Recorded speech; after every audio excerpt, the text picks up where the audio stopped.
Hello friends welcome to Vishwajay YouTube channel. এই মুহূর্তে তোমাদের সামনে একটি মোস্ট ইম্পর্টেন্ট ভিডিও নবম দশমের বাংলা বিষয়ের কোন সিলেবাস অনুযায়ী তোমরা পড়াশোনা শুরু করবে, কোন কোন স্ট্র্যাটেজি অবলম্বন করবে, সিলেবাসের কোন অংশগুলি আমাদের সবচেয়ে বেশি জোর দিতে হবে, এ টু জেড আজকের এই ভিডিওতে আমি আলোচনা করব।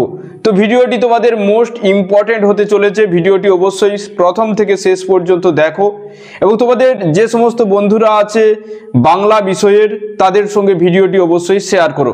ভিডিওটি অবশ্যই তোমাদের খুবই উপকারী, কারণ এই ভিডিওটিতে তোমাদের সিলেবাসের সম্পূর্ণ অংশ থেকে আমি আলোচনা করব, কোথা থেকে কতটুকু পড়তে হবে, এ টু জেড কোন কোন জায়গাগুলো আমাদের খুবই ইম্পর্টেন্ট, যে জায়গাগুলো থেকে এসএসসির প্রিভিয়াস ইয়ার্সে অনেক প্রশ্ন এসেছে এবং কোন টাইপের কোশ্চেন এসেছে, এ টু জেড আমরা আলোচনা করব। তো দেখো, তোমাদের এটি হলো এসএসসি 9-10-এর প্রিভিয়াস ইয়ার্সের সিলেবাস, অর্থাৎ 2016 সালে যে এক্সাম হয়েছিল সেই এক্সামের সিলেবাস। এটা কিন্তু কোনো অফিসিয়াল নিউ সিলেবাস নয়। তোমাদের এটুকু আমি বলে রাখি যে তোমাদের এই সিলেবাসে কিন্তু নিয়োগ হওয়ার সম্ভাবনা প্রবল। এখানে হয়তো কিছু তোমাদের সাহিত্যের ইতিহাস অ্যাড হতে পারে, তাছাড়া যা সিলেবাস এখানে আছে তাই তোমাদের থাকবে, যা সিলেবাস আছে তাই থাকবে। তোমরা তাই এই সিলেবাস অনুযায়ী প্রত্যেকটি পাঠ পড়তে হবে। ধরো আমরা সাহিত্য সঞ্চয়ন, সাহিত্য সম্ভার, প্রফেসর শঙ্কুর ডায়েরি এবং কোনি, এই যে 4টি পাঠ, এগুলো কিভাবে পড়ব। প্রথমত তোমাদের প্রত্যেককে এই বইগুলো জোগাড় করে নিতে হবে। যদি তোমাদের কাছে না থাকে সাহিত্য সঞ্চয়ন, সাহিত্য সম্ভার, প্রফেসর শঙ্কুর ডায়েরি এবং কোনি, এবং যদি আমি দেখি যে সাহিত্য সঞ্চয়ন থেকে তুমি কিভাবে পড়বে, দেখো যে সাহিত্য সঞ্চয়ন 9-10, সাহিত্য সম্ভার 9-10, প্রফেসর শঙ্কুর ডায়েরি, কোনি, আমাদের কোন দিকটি ফলো করতে হবে। কারণ এখানে উল্লেখ করাই আছে যে প্রশ্নের বিষয়, লেখক পরিচয়, বিষয়বস্তু, চরিত্র, রস বিচার, এবং এখানে বলা হয়েছে যে বিভিন্ন টিকা, ব্যাখ্যা, বিভিন্ন অর্থ, এই ধরনের প্রশ্ন তোমাদের হতে পারে। এটি হলো সাহিত্য সঞ্চয়ন ক্লাস 9-এর নবম শ্রেণীর বই। ধরে নাও এখান থেকে তোমাদের পুরোপুরি যে বইটি, দেখো এখানে এ টু জেড সমস্ত কিন্তু পড়তে হবে। যে স্কুলে যেগুলো পাঠ্য শুধুমাত্র সেগুলোই পড়বে তাই নয়, সমস্ত কিছু পড়তে হবে এখানে। এবার দেখে নাও এখানে কলিঙ্গ দেশে ঝড় বৃষ্টি। দেখো, ধরো তুমি এটা পড়া শুরু করছো, কিভাবে পড়বে। যে এখানে প্রথমত মুকুন্দ চক্রবর্তীর যে লেখক পরিচিতি অংশটি আছে, এখানে দেখো যেমন উল্লেখ করা আছে তিনি আনুমানিক যে সময় জন্মগ্রহণ করেন, কিন্তু তার মৃত্যুটা জানা যায়নি। এটা যেহেতু তোমাদের চণ্ডীমঙ্গল কাব্যের ক্ষেত্রেও আছে মধ্যযুগে কবিদের তালিকায়, তাই এখানে শুধুমাত্র এইটুকু লেখক পরিচিতি পড়লেই হলো। এবং মধ্যযুগের বাংলা সাহিত্যে তার রচনাতেই প্রথম উপন্যাসের লক্ষণ দৃষ্টিগোচর হয়, এগুলো মনে রাখতে হবে। তিনি বাঁকুড়া রায়ের দ্বারস্থ হয়েছিলেন, আড়া গ্রামের জমিদার, তার পৃষ্ঠপোষকতায় চণ্ডীমঙ্গল কাব্য রচনা করে কবিকঙ্কন উপাধি লাভ করেন। দেখো এই পৃষ্ঠপোষক তখন ছিলেন কিন্তু রঘুনাথ রায়। তাহলে এগুলো বিশেষভাবে সাহিত্যের ইতিহাসও একটু পড়ে, যেহেতু এটা তোমাদের প্রাচীন ও মধ্যযুগের অংশে আছে, তাই এইভাবে কিন্তু প্রত্যেকটি পাঠ এখানে বিশেষভাবে রবীন্দ্রনাথ ঠাকুর বা লিও টলস্টয় যা লেখক পরিচিতি আছে ভালোভাবে আমাদের এখানে কিন্তু পড়তে হবে। এবার দেখে নাও কলিঙ্গ দেশে ঝড় বৃষ্টি। এখান থেকে যেমন যে তোমাকে প্রত্যেকটি লাইন পড়তে হবে, যে মেঘে কইল অন্ধকার, মেঘে কইল অন্ধকার, এখান থেকে তোমাদের কোনো শূন্যস্থানও আসতে পারে। এবার দেখো পরীক্ষায় আসতে পারে ড্যাশ উড়িল মেঘ সঘনে চিকুর, তো কোন দিক থেকে উড়িল এবং চিকুর শব্দের অর্থ কি, এটাও কিন্তু তোমাদের জিজ্ঞাসা করা হতে পারে। কারণ তোমরা যারা মাদ্রাসা এক্সাম দিয়েছো দেখেছো চিকুর শব্দের অর্থ পরীক্ষায় আমাদের এসেছিল। তোমাদের এমএসসিতে এই লাইন থেকে প্রশ্ন এসেছিল যে ড্যাশ গনিয়া প্রজা ভাবয়ে বিষাদ প্রলয়। তো প্রত্যেকটি কবিতা থেকে তোমাদের বিষয়বস্তু খুব ভালোভাবে বুঝতে হবে। বিষয়বস্তু বুঝে নিয়ে প্রত্যেকটি লাইন ধরে নিয়ে তার অর্থ অপরিচিত শব্দের কিন্তু খুব ভালোভাবে পড়তে হবে। এই যে কথাগুলি বলছি এগুলো খুবই গুরুত্বপূর্ণ। যেমন এখানে কলিঙ্গতে কতদিন একই রকমভাবে বৃষ্টি হয়েছিল, প্রত্যেকটি তথ্য এখানে কিন্তু পড়তে হবে। আমি তোমাদের বলে রাখি যে চণ্ডীর আদেশে কে ধেয়ে যায়, চণ্ডীর আদেশ কে পান, বীর হনুমান এখানে উল্লেখ আছে। ঠিক আছে, এখানে শিলকে কোন ফলের সঙ্গে তুলনা করা হয়েছে, তালের সঙ্গে, ভাদ্র মাসের। আর সঙ্গে সঙ্গে তোমাদের এইভাবে কিন্তু এমসিকিউ প্র্যাকটিস করতে হবে, ঠিক আছে? এভাবে তোমাদের এমসিকিউ প্র্যাকটিস করতে হবে, যে শুধু পড়ে গেলে হলো না, এমসিকিউ প্র্যাকটিস করতে হবে, আগে পড়তে হবে তারপরে এমসিকিউ প্র্যাকটিস করতে হবে, ঠিক আছে? এবার ধরে নাও আমি একটি গদ্য থেকে বলছি, ধীবর বৃত্তান্ত কালিদাস, সেম লেখক পরিচিতি, উৎস মাস্ট, কিন্তু উৎস মাস্ট পড়তেই হবে, উৎস। এখানে তোমাদের খুব ভালোভাবে জায়গাগুলো পড়তে হবে। এই যে পূর্ব কথা যেটা আছে, এটা তোমাদের এমএসসিতে এসেছিল যে কোথায় শকুন্তলার আংটি পড়ে যায় শচীতীর্থে, এমএসসিতে এসেছিল এই প্রশ্নটি, ঠিক আছে? কেন আমি তোমাদের প্রশ্নগুলো বলে দিচ্ছি যে হ্যাঁ এইগুলো এসেছিল, কারণ তাহলে তোমাদের মধ্যে একটা ধারণা আসবে যে হ্যাঁ তোমাদের কি প্রশ্ন হতে পারে, ঠিক আছে? এখান থেকে তোমাদের প্রথম রক্ষী, দ্বিতীয় রক্ষীর নাম কি? প্রথম রক্ষী হলেন সূচক, দ্বিতীয় রক্ষী হলেন জানুক। তো এইগুলো পড়ার পাশাপাশি সঙ্গে সঙ্গে দুই রক্ষী একসঙ্গে কোন কোন সম্বোধন সূচক কথাগুলি বলেছেন এগুলো মনে রাখতে হবে। সঙ্গে সঙ্গে এই ধরনের রচনাগুলির ক্ষেত্রে কে তর্জমা করেছেন এগুলোও মনে রাখতে হবে। যেমন ইলিয়াস, যে এটা উফা প্রদেশ রাশিয়ার একটি অংশ, ঠিক আছে? এবং এখান থেকেও এমএসসিতে অনেক প্রশ্ন এসেছিল। ইলিয়াসের বিশেষভাবে সম্পত্তি প্রথমে কত ছিল, বর্তমানে কত মানে হয়েছে 35 বছর পরিশ্রম করার পর, এইগুলো সমস্ত। ইলিয়াসের স্ত্রীর নাম কি? শামসেমাগি। প্রত্যেকটা তথ্য কিন্তু আমাদের খুব ভালোভাবে পড়তে হবে। ইলিয়াস তর্জমা করেছেন মনীন্দ্র দত্ত। টেক্সট থেকে এইগুলো বারবার বলছি যে খুবই লাইন বাই লাইন পড়তে হবে। যেমন এটা তোমাদের এসেছিল, পবিত্র গ্রন্থ বলতে এমএসসিতে কোন গ্রন্থের কথা বলা হয়েছে? তো এখানে আসলে কোরআন উত্তর হওয়া উচিত ছিল, কিন্তু এখানে দুটো তিনটে উত্তর নেওয়া হয়েছে, যেহেতু বিশেষভাবে অনেক বইয়ে সহায়ক যে সহায়িকা বইগুলো আছে 9, 10 সেখানে দেয়া আছে যে কোরআনও আছে, সেখানে গীতাও আছে, বাইবেলেও আছে, ঠিক আছে, ইত্যাদি অনেক গ্রন্থ আছে। পবিত্র গ্রন্থ বলতে প্রত্যেকটা ধর্মের গ্রন্থের উল্লেখ আছে, তাই এখানে সমস্ত উত্তর নিয়েছিল। যাই হোক, তাহলে দেখো ক্লাস 10টাও সেইভাবে পড়বে। যেমন সাহিত্য সম্ভার এখানে নবম শ্রেণী, তো নবম শ্রেণীর এখানে তোমাদের যা আছে A to Z কিন্তু তোমাদের পড়তে হবে। এখানে যতগুলি পার্ট আছে, যে যা স্টার মার্ক দেওয়া আছে সেগুলোই পড়বো তা নয়। এখানে যতগুলি কবিতা গদ্য যা আছে, অনুবাদ সাহিত্য থেকে যে কোনো একটি টপিক আছে, দুটো মাত্র গল্প আছে, আর এখানে বিশেষভাবে একটি গল্প আর একটা কবিতা আছে, প্রতাপাদিত্য নাটক আছে। লেখক পরিচিতি আমাদের পড়তে হবে। ধরো আমি তোমাদের এখান থেকে একটা কবিতা এবং একটি গদ্য আলোচনা করে দিচ্ছি।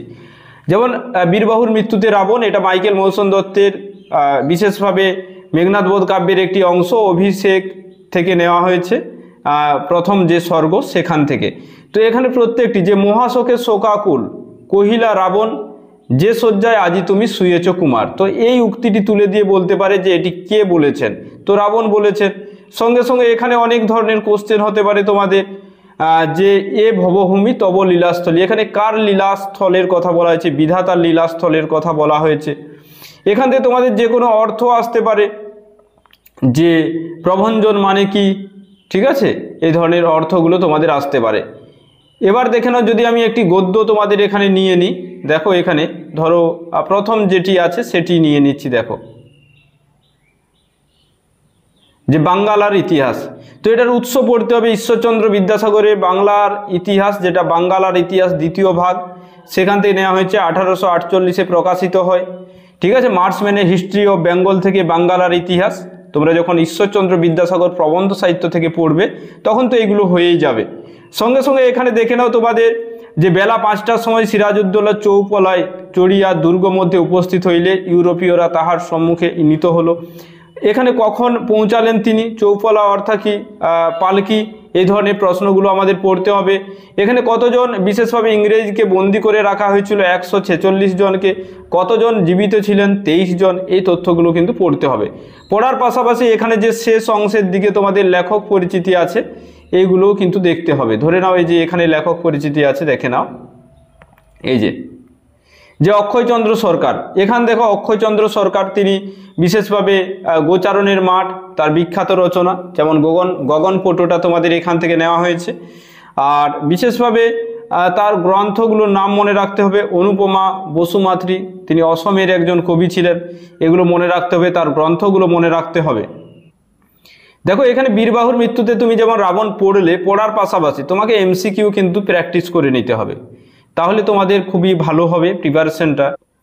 সেরকম বাংলা আর ইতিহাস যখন পড়লে সেটারও এমসিকিউ প্র্যাকটিস করে নিলে, ঠিক আছে, মোস্ট ইম্পর্টেন্ট কোন কোশ্চেনগুলো, তাহলে এখানে তোমার প্রিপারেশনটা কমপ্লিট। এবার প্রফেসর শঙ্কুর ডায়েরি থেকে দেখো কি কি পড়বে। তো প্রফেসর শঙ্কুর ডায়েরি থেকে তোমাদের টোটাল যে 6টি গল্প আছে, এই 6টি গল্পেরই প্রত্যেকটি গল্পের কোন পত্রিকায়, ঠিক আছে, বিশেষভাবে কোন সংখ্যায় এবং কত বঙ্গাব্দে, পত্রিকা সংখ্যা মানে কোন মাসে আর কত বঙ্গাব্দে প্রকাশিত হয়, এই প্রত্যেকটি তথ্য কিন্তু তোমাদের মনে রাখতে হবে। প্রয়োজনে তুমি পর্যায়ক্রমিকভাবে গল্পগুলো মনে রাখলে, যে 1 নম্বর বোমযাত্রীর ডায়েরি, 2 নম্বর প্রফেসর শঙ্কু আশ্চর্য পুতুল, 3 নম্বর করভাস, 4 নম্বর ডক্টর শেরিংয়ের স্মরণ শক্তি, 5 নম্বর মহাকাশের দূত, 6 নম্বর স্বর্ণপর্ণী। এবার দেখে নাও এখান থেকে তোমাদের বিশেষভাবে, যে ধরো প্রফেসর শঙ্কু জন্মগ্রহণ করেন 16ই জুন, এটা তো মনে রাখতেই হবে। ধরো আমি একটি শুধুমাত্র গল্প বলে দিচ্ছি যে কীভাবে পড়বে। ধরো বোমযাত্রীর ডায়েরি এখানে আছে, তো এখানে মেন ব্যাপার যে প্রফেসর শঙ্কু ডায়েরিটি কোথায়, কার কাছ থেকে পান, তারক চাটুর্যে। প্রত্যেকটা গল্পের প্রথম 3টে পেজ বা 2টি পেজ বা প্রথম পেজটি খুব ভালোভাবে পড়বে, সেখান থেকে প্রশ্ন হওয়ার সম্ভাবনা খুব বেশি, ঠিক আছে। স্বর্ণপর্ণী থেকে প্রশ্ন হতে পারে, যে কোনো জায়গা থেকে প্রশ্ন হতে পারে, তবে প্রথম 1-2 পেজের থেকেই প্রশ্ন হওয়ার সম্ভাবনা বেশি। যেমন এখান থেকে আমি তোমাদের তো বলে দিচ্ছি, প্রফেসর শঙ্কু কত বছর নিরুদ্দেশ, 15 বছর।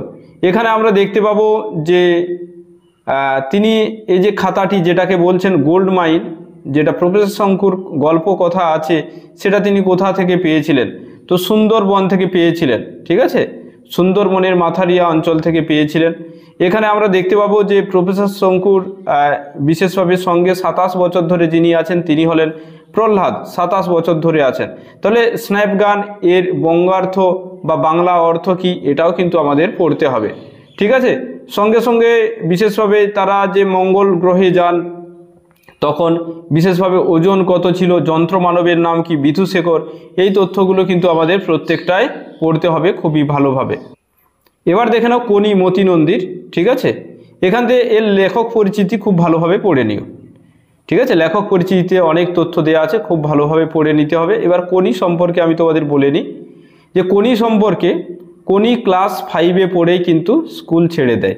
কোনির পুরো নাম বিশেষভাবে কনক চাপা পাল, এই তথ্যটিও মনে রাখলে, ঠিক আছে। পাশাপাশি কোনির দাদা কমল পাল মনে রাখতে হবে, কোনিদের বাড়ি কোথায় মনে রাখবে, এবং সিনহা টেলারিং প্রজাপতি নিয়ে মনে রাখতে হবে, প্রজাপতির তথ্যগুলো, প্রজাপতিতে কোনি কত বেতন পায়, কোন দিন প্রজাপতি বন্ধ থাকে, প্রজাপতির দায়িত্বে এখন কে আছেন, প্রজাপতি গ্রে স্ট্রিটের এখন আছেন, কিন্তু পরবর্তীতে হাতিবাগানে হবে। আর বিভিন্ন যে কম্পিটিশন, নেতাজি বালক সংঘের উদ্যোগে যে ভ্রমণ প্রতিযোগিতা বা সাঁতার প্রতিযোগিতা, সেখানে কে কতজন অংশগ্রহণ করেছিল, ক্ষিতিশ সিংয়ের স্ত্রীর নাম কি, লীলাবতী, এটা তোমাদের এসএসসিতে এসেছিল। এই সমস্ত কথা বা তথ্য কিন্তু আমাদের মনে রাখতে হবে। এবার যদি দেখো প্রাচীন আর মধ্যযুগ থেকে যে টপিকগুলো আছে, এখান থেকে প্রথমত দেখো প্রত্যেকটি পার্ট থেকেই প্রশ্ন হবে। যদি 90 নম্বরে পরীক্ষা হয়, এখানে প্রাচীন আর মধ্যযুগ থেকে তোমাদের খুব ভালো কোশ্চেন আসবে। টেক্সট থেকে ধরে নিতে পারো 20-25টি বা 30টি প্রশ্ন হতে পারে। প্রাচীন মধ্যযুগ থেকেও 10-15টি তো 15টি প্রশ্ন হবে আনুমানিক, এটা ধরেই রাখো। তাহলে এখান থেকে তোমাদের চর্যাপদ, শ্রীকৃষ্ণ কীর্তন থেকে যে যে প্রশ্নগুলো তোমাদের পড়তে হবে, চর্যাপদের ডিটেলসে পড়ে নিও। যেমন পদ, বিশেষভাবে কোন পদকর্তা কোন পদটি রচনা করেন, যেগুলো ইম্পর্টেন্ট পদ আছে আমি তোমাদের এক্ষুনি জানিয়ে দিচ্ছি। এখানে সেই সঙ্গে বিদ্যাপতি, গোবিন্দ দাস খুবই ইম্পর্টেন্ট পার্ট। সম্পূর্ণ মঙ্গল যে সাহিত্যটা, এটিও তোমাদের খুবই গুরুত্বপূর্ণ। কৃত্তিবাস থেকে প্রশ্ন হবেই, বৃন্দাবন কৃষ্ণদাস থেকে প্রশ্ন হবে, প্রত্যেকটি পাঠ থেকেই কিন্তু প্রশ্ন হবে প্রাচীন মধ্যযুগে, ঠিক আছে। অনুবাদ সাহিত্য, এখানে মালাধর বসু থেকে যেমন প্রশ্ন হবে। কাশিরাম দাসের বহুবার জিজ্ঞাসা করেছেন যে 2016 সালে এসেছিল যে তিনি জন্মগ্রহণ করেন কোন গ্রামে। কৃত্তিবাসের বাবা মায়ের নাম জিজ্ঞাসা করা হয়ে থাকে এসএসসি পরীক্ষায়, ঠিক আছে। তো বিদ্যাপতি থেকে প্রশ্ন হতে পারে, কীর্তিলতা, কীর্তি পতাকা বা বিদ্যাপতি, বিশেষভাবে উপাধিগুলো থেকে। তাহলে যেভাবে তোমাদের পড়তে হবে সেটা আমি একটু দেখিয়ে দিচ্ছি। ধরো চর্যাপদ তুমি পড়ছো, তো চর্যাপদ বিশেষভাবে হরপ্রসাদ শাস্ত্রী কতবার নেপালে গিয়েছেন এগুলো একটু পড়তে হবে। তিনি যে পুঁথিগুলো 4টি পুঁথি আবিষ্কার করেন সেগুলো কি কি, সেই পুঁথিগুলির মধ্যে কোনটি বাংলা ভাষায় এবং এটা কোথা থেকে প্রকাশিত হয়, কি নামে প্রকাশিত হয়, কে প্রথম বলেছিলেন এর ভাষা বাংলা, ODVL সুনীতি কুমার চট্টোপাধ্যায়। তাহলে হরপ্রসাদ শাস্ত্রী কি কি নাম দিয়েছিলেন, ঠিক আছে, গ্রন্থটির, বা সুকুমার সেন কি নাম দিয়েছিলেন, এই তথ্যগুলো জানতে হবে। সঙ্গে সঙ্গে কতগুলো পদ পাওয়া যায়, 46.5টি। কতগুলো নষ্ট পদ, এখানে 23 সংখ্যক পদের 6টি চরণ পাওয়া যায়, আর 6টি চরণ পাওয়া যায় না। 24 সংখ্যক পদ পাওয়া যায় না, 25 সংখ্যক এবং 48 সংখ্যক। এই পদগুলির রচয়িতাকে মনে রাখতে হবে। নষ্ট পদ 3.5টি। মোট কবির সংখ্যা কোনো বইয়ে দেখবে 23 আছে, তো তোমরা সঠিক উত্তর 24টাই করবে। লুই পাইয়ের 2টি পদ আছে, 1 আর 29 সংখ্যক পদটা। এইভাবে প্রত্যেকটি পড়তে হবে, যে প্রাচীন কবিকে, খ্যাতিমান কবিকে, কনিষ্ঠ কবিকে, এভাবে প্রত্যেকটি তথ্য পড়তে হবে। সেই সঙ্গে সঙ্গে চর্যাপদের ভাষা সম্পর্কে সমালোচকদের যে মতামত, কে সন্ধ্যা ভাষা বলেছেন, কে সন্ধ্যা ভাষা বলেছেন, বানানটা লক্ষ্য রাখতে হবে। তো এইভাবে পড়ার পরে দেখো মোস্ট ইম্পর্টেন্ট যে পদগুলো, কা তরুবর পঞ্চবী ডাল, এটা লুই পার 1 নম্বর পদ, এটা মনে রাখলে। নগর বাইরে ডম্বি তোহেরি কুড়িয়া, এটা কার পদ, কত সংখ্যক পদ, এগুলো জানতে হবে। এবং এখানে বুদ্ধ নাটক বিষমাহ, এটা বিনাবার 17 সংখ্যক পদ, এটা মনে রাখতে হবে। গঙ্গা যমুনা ডম্বি পায়ের 14 নম্বর পদে উল্লেখ আছে, এগুলো আমাদের জানতে হবে। পাশাপাশি এখানে দেখো যে অনেক তথ্য আছে, এগুলো প্রত্যেকটাই জানতে হবে, বিশেষভাবে প্রথম কবিকে, শেষ কবিকে, ইত্যাদি ইত্যাদি। এবার দেখে নাও, এই যে এখানে চর্যাপদের যে প্রবাদ প্রবচন আছে, ঠিক আছে, 6টি আছে এখানে। তো প্রত্যেকটা প্রবাদের বিশেষভাবে কত নম্বর পদে আছে প্রবাদটি, কে পদকর্তা, ঠিক আছে, তার অর্থ কি, এভাবে প্রত্যেকটা। যেমন এটা তোমাদের মাদ্রাসায় এসেছিল, দুহিল দুধু কি বেন্টে সামাই, এটা কার, ঢেন্ডন পায়ে। এগুলো খুব ভালোভাবে ডিটেলসে কিন্তু তোমাদের পড়তে হবে। পাশাপাশি বিভিন্ন যে পদগুলো, ঠিক আছে, যেমন ধরে নাও এখানে যদি আমরা দেখি যে এখানে ভবন নির্মাণে পরহ মাদলা, এটা ভৈরবী রাগে। তো রাগগুলো আমাদের সেভাবে পড়ার প্রয়োজন নেই, কিন্তু কান্নপায়ের নামে কোন কোন পদগুলি আছে, কতগুলি পদ পাওয়া যায়, মোট পদ পাওয়া যায় 12টি, কিন্তু তিব্বতী অনুবাদে 13টি পদ আছে, এগুলো পড়তে হবে আমাদের। এবার দেখে নাও বিদ্যাপতি, যে বিদ্যাপতি কোথায় জন্মগ্রহণ করেন, এগুলো মধ্যযুগের সমস্ত কবিদের ক্ষেত্রে এইভাবে পড়তে হবে। কোথায় জন্মগ্রহণ করেন, পিতাকে, যদি মাতামহ থাকে, পিতামহ থাকে, প্রত্যেকটি তথ্য জানতে হবে। কৌলিক উপাধি কি, পারিবারিক উপাধি কি, এগুলো জানতে হবে। তিনি কোন দেবতার উপাসক ছিলেন, কোন কোন পর্যায়ে বৈষ্ণব কবিদের ক্ষেত্রে যে শ্রেষ্ঠ ছিলেন তারা, এগুলো মনে রাখতে হবে। পিতা সঙ্গে সঙ্গে পুত্র কন্যা, পুত্রবধূ, এগুলো থাকলে এগুলো জানতে হবে। কোন কোন রাজার পৃষ্ঠপোষকতা বিদ্যাপতি যে উপাধিগুলো পেয়েছিলেন, যেমন মৈথিলী কোকিল উপাধি দিয়েছেন বিদ্যাপতির ভক্তেরা, অভিনব জয়দেব দিয়েছেন মিথিলার রায়সভা, মধ্যযুগের কবি সার্বভৌম, বিকৃত, মৈথিলী, কসমিক ইমেজিনেশন, এগুলো প্রত্যেকটাই কিন্তু তোমাদের পড়তে হবে। পাশাপাশি এইভাবে কিন্তু প্রত্যেকটা গ্রন্থ, যেমন ভূপরিক্রমা, এটা সংস্কৃত ভাষায় রচিত, এর বিষয়বস্তু কি, পৃষ্ঠপোষক রাজাকে, রচনাকাল, এখানে তোমাদের মাস্ট একটা প্রশ্ন কিন্তু আসবেই। যেমন কীর্তিলতা, এটা তোমাদের এসেছিল মাদ্রাসায়, যেটা কোন ভাষায় রচিত, এটা অবহট্ট ভাষায় রচিত। এখানে কবি নিজেকে খেলন কবি বলেছেন, এটি উপাধি নিজেই নিয়েছেন। তাহলে এইভাবে বিদ্যাপতির প্রত্যেকটা পড়ার পাশাপাশি মোস্ট ইম্পর্টেন্ট যে পদগুলো রয়েছে, সেগুলো কোনটি কোন পর্যায়ের পদ, এগুলো কিন্তু আমাদের পড়তে হবে, ঠিক আছে। তো তোমাদের বলে রাখি যে এই যে প্রাচীন মধ্যযুগ আছে, প্রাচীন মধ্যযুগের যেমন মোস্ট ইম্পর্টেন্ট পার্ট, যেগুলোতে প্রশ্ন হবেই, সব জায়গাগুলোই ইম্পর্টেন্ট, তো বলে রাখি বিদ্যাপতি, ভারতচন্দ্র, এখান থেকে প্রশ্ন পাবে, মুকুন্দ চক্রবর্তী, ঘনরাম চক্রবর্তী, কৃত্তিবাস ওঝা, মানে যেগুলো থেকে মাস্ট পাবে, লিখে রাখতে পারো। বৃন্দাবন দাস, সৈয়দ আলাওল, এই টপিকগুলো থেকে মাস্ট কোশ্চেন পাবে, কিন্তু প্রত্যেকটা টপিকেই ইম্পর্টেন্ট। যেমন মালাধর বসু, কৃষ্ণদাস কবিরাজ, দৌলত কাজী, রামপ্রসাদ কমলাকান্ত, এইগুলো থেকেও প্রশ্ন পাবে। এখান থেকে আনুমানিক 15টির মতো প্রশ্ন পাবে, এবং মনে রাখবে প্রত্যেকটি প্রশ্ন যেন তুমি উত্তর দিতে পারো, সেই অনুযায়ী কিন্তু পড়তে হবে। আমি যেভাবে তোমাদের বললাম সেইভাবে তথ্য খাতায় লেখো, লিখে পড়াশুনো করো। আর বিশ্বজয় ইউটিউব চ্যানেলে তো রেগুলার মক টেস্ট হচ্ছে, ইউটিউব চ্যানেলে অনেক ভিডিও ক্লাস আছে মক টেস্টের, সেগুলো ফলো করো। সঙ্গে সঙ্গে এখানে তোমরা যদি দেখো যে ঈশ্বরচন্দ্র বিদ্যাসাগর সম্পর্কে, ঠিক আছে, এখানে কি কি জানতে হবে দেখো। তো এখানে দেখে নাও, যদি আধুনিক সাহিত্য দেখো, এখানে বিশেষভাবে বঙ্কিমচন্দ্র প্রত্যেকটি পাঠেই দেখো ইম্পর্টেন্ট। কাব্য সাহিত্য, কথা সাহিত্য, নাট্য সাহিত্যটা ভালোভাবে পড়বে। রবীন্দ্র নাটক, এখান থেকে অনেক প্রশ্ন তোমাদের হবে, ঠিক আছে। এখানে তাহলে বঙ্কিমচন্দ্র, রবীন্দ্রনাথ, শরৎচন্দ্র এগুলো থেকে ভালোভাবে তোমাদের পড়তে হবে, ঠিক আছে। আর বিদ্যাসাগর, বঙ্কিমচন্দ্র এখানে যে গদ্য সাহিত্য আছে এগুলোও পড়তে হবে। খুব ভালোভাবে তথ্য এগুলোর জোগাড় করে পড়াশুনো করে দাও, বা তোমাদের কাছে যার কাছে যে বই আছে, ঠিক আছে। ধরো দেবেশ কুমার আচার্যের তোমাদের কাছে কারো কাছে বই থাকতে পারে, সুকুমার সেন, অসিত কুমার বন্দ্যোপাধ্যায়ের, বা নতুন নতুন অনেক তোমাদের কাছে বই থাকতে পারে। সেই বইগুলো থেকে পড়াশোনা এগুলো থেকে শুরু করতে হবে। সঙ্গে সঙ্গে এইগুলোর ক্ষেত্রে বিশেষভাবে প্রত্যেকটি গ্রন্থ মনে রাখতে হবে কার কোনটি রচনা। সঙ্গে সঙ্গে রচনাকাল নয়, প্রকাশকালগুলো আমাদের কিন্তু খুব ভালোভাবে জানতে হবে। খুব ভালোভাবে জানতে হবে যে প্রকাশকাল, ঠিক আছে। প্রত্যেকটি রচনার প্রকাশকালগুলো, উপন্যাসের বা নাটকের ক্ষেত্রে চরিত্রগুলো পড়তে হবে, উপন্যাস বা নাটকের ক্ষেত্রে চরিত্রগুলো। সঙ্গে সঙ্গে যেমন ধরো এখানে তোমাদের শরৎচন্দ্র, তারাশঙ্কর, এই যে প্রত্যেকটা যে পাঠ, বিশেষভাবে শরৎচন্দ্রের যে উপন্যাসগুলো আছে তার চরিত্রগুলো পড়লে। মেন যে উপন্যাসগুলো আছে বিভূতিভূষণের, দেখো বিভূতিভূষণ, শরৎচন্দ্র, বঙ্কিমচন্দ্র এগুলো উপন্যাসের সংখ্যা এদের কম, তো এগুলো পড়তে হবে। রবীন্দ্র উপন্যাস থেকে মাস্ট প্রশ্ন হবে, ঠিক আছে। তো আমি দেখো বিশেষভাবে প্রত্যেকটা পাঠ তো বলছি না, এখানে বিদ্যাসাগর এবং এখানে তোমাদের উপন্যাস সাহিত্য থেকে রবীন্দ্রনাথ, এই দুটো পাঠ থেকে কী ধরনের প্রশ্ন হতে পারে এগুলো আমি একটু বলে দিচ্ছি, ঠিক আছে। বা কিভাবে তোমরা পড়বে এগুলো আলোচনা করছি।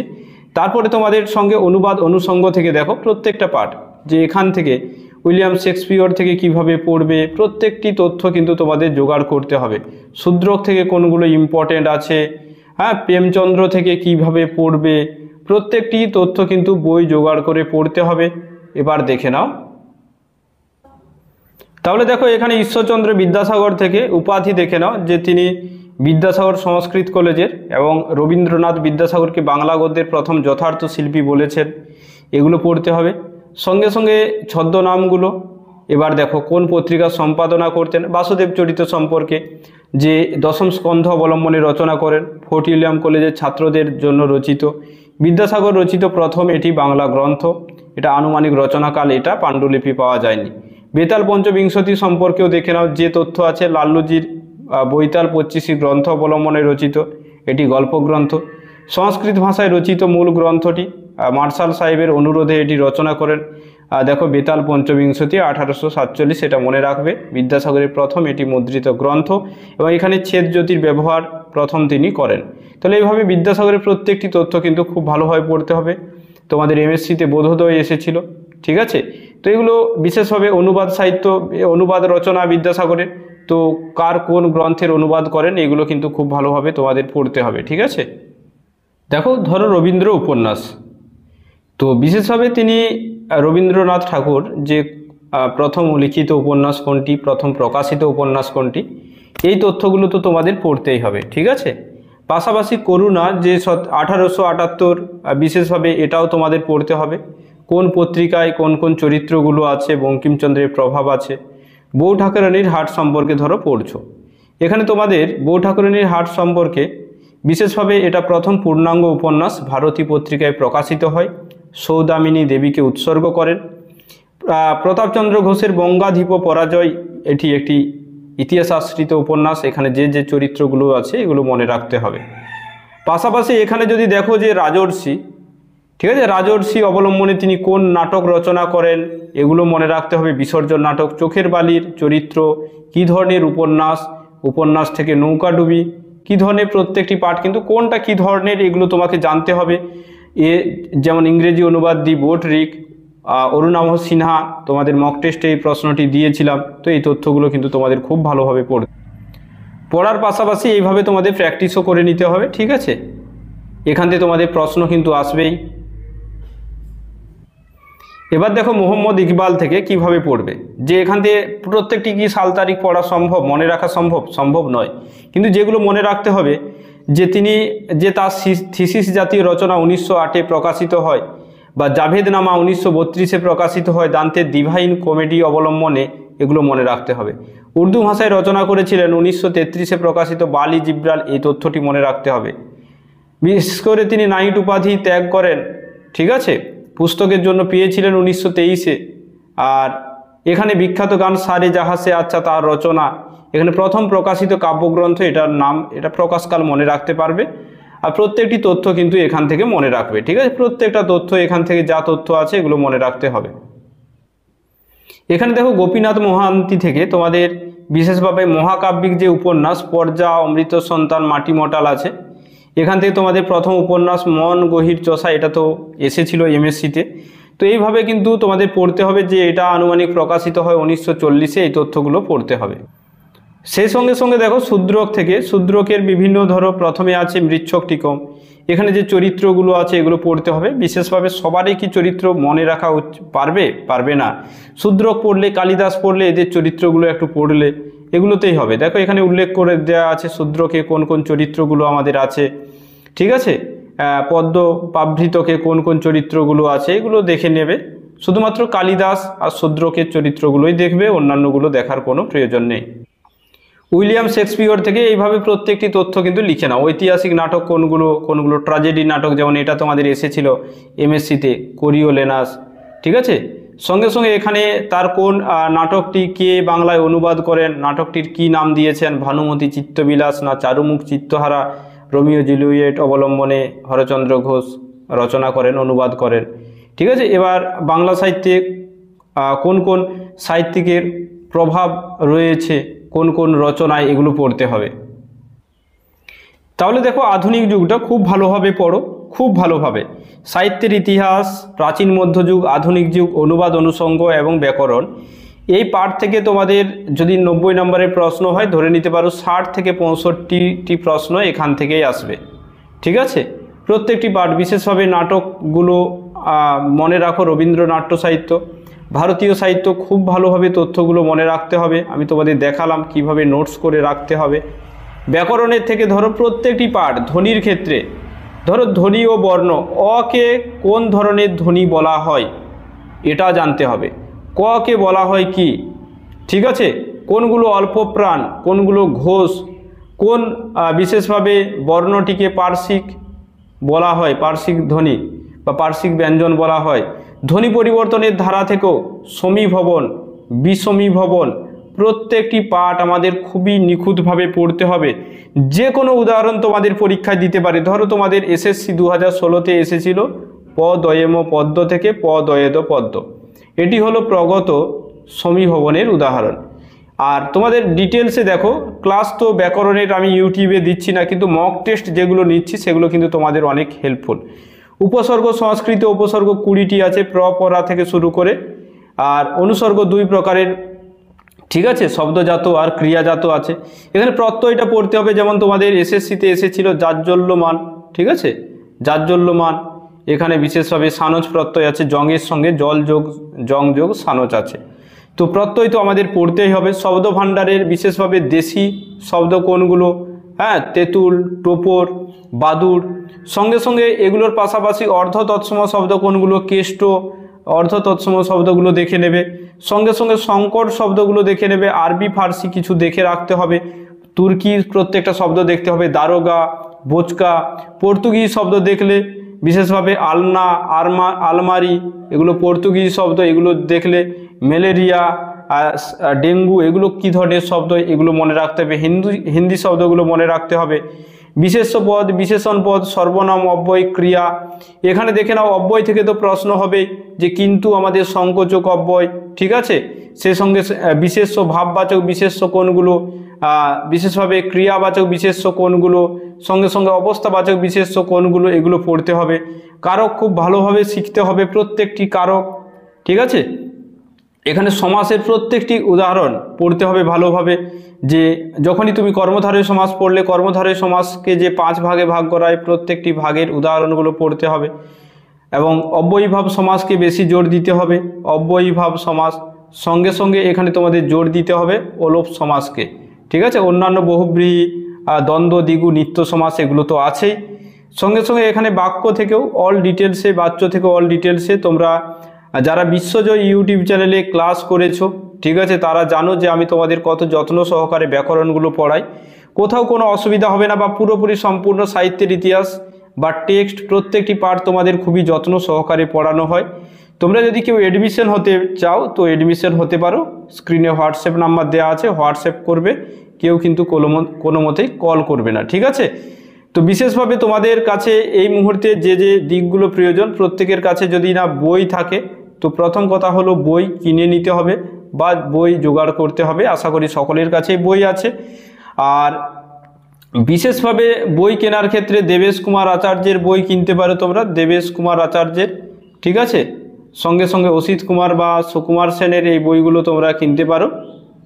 আর বিশেষভাবে অন্যান্য ব্যাকরণের ক্ষেত্রে বামনদেব চক্রবর্তীর বই কিনতে পারো, বামনদেব চক্রবর্তীর, ঠিক আছে। ব্যাকরণের ক্ষেত্রে দেখো তোমাদের আমি বলে রাখছি, তোমরা যদি ভালোভাবে গাইড নিতে চাও তাহলে ব্যাকরণের জন্য বামনদেব চক্রবর্তীর বই পড়তে পারো, আর লিটন স্যারের বইটি পড়তে পারো, লিটন দত্তের, ঠিক আছে। এই দুটি বই ব্যাকরণের জন্য আমি সাজেস্ট করব। বা তোমরা বাণী সংসদের বইও পড়তে পারো, ঠিক আছে। বাণী সংসদের বইও পড়তে পারো, এগুলো ভালোভাবে পড়ো। আর বিশেষভাবে অন্যান্যগুলো তোমরা বিভিন্ন তোমাদের কাছে বই থাকতে পারে, সেগুলো থেকে তথ্যগুলো কালেক্ট করে নাও। আর তোমাদের কাছে আমি যা যা ক্লাস নিয়ে আসছি এই ইউটিউব চ্যানেলে, প্রত্যেকেই ইউটিউব চ্যানেলটি ফলো করো, বন্ধুদের সঙ্গে শেয়ার করো। আর অবশ্যই ভিডিওটি ভালো লাগলে একটি কমেন্ট করে দিও। প্রত্যেককে অসংখ্য ধন্যবাদ দীর্ঘক্ষণ এই ভিডিওটি দেখার জন্য। এবং একটা রুটিন করে নাও তোমরা প্রত্যেকেই, রুটিন মাফিক পুরোপুরি টেক্সট, ঠিক আছে। সঙ্গে সঙ্গে তোমাদের এখানে যদি দেখো সাহিত্যের ইতিহাস এবং ব্যাকরণ, দিনের 3টি অংশে এই 3টি পাঠকে প্রত্যেক দিন কিন্তু টেক্সট, সাহিত্যের ইতিহাস, ব্যাকরণ পড়ো। প্রতিদিন টেক্সট পড়তে হবে, প্রতিদিন সাহিত্যের ইতিহাস, প্রতিদিন ব্যাকরণ পড়তে হবে, মাস্ট কিন্তু। এইভাবে করো এবং হাতে তোমরা 60 থেকে 70 দিন সময় পাবে, তার বেশি কিন্তু পাবে না, ঠিক আছে। তো যে সময়টা আছে তাকে কাজে লাগানোর চেষ্টা করো। আশা করি তোমরা পরীক্ষাটি ক্র্যাক করতে পারবে। আর অন্যান্য ডিটেলস ভিডিও আমি আজকেই হয়তো লাইভে আসব, সেখানে মক টেস্ট হবে রাত্রি 9:30 বা 10টার দিকে, প্রত্যেকে উপস্থিত হয়ে যাবে, ঠিক আছে। ভিডিওটি শেয়ার করে দিও। অসংখ্য ধন্যবাদ তোমাদের।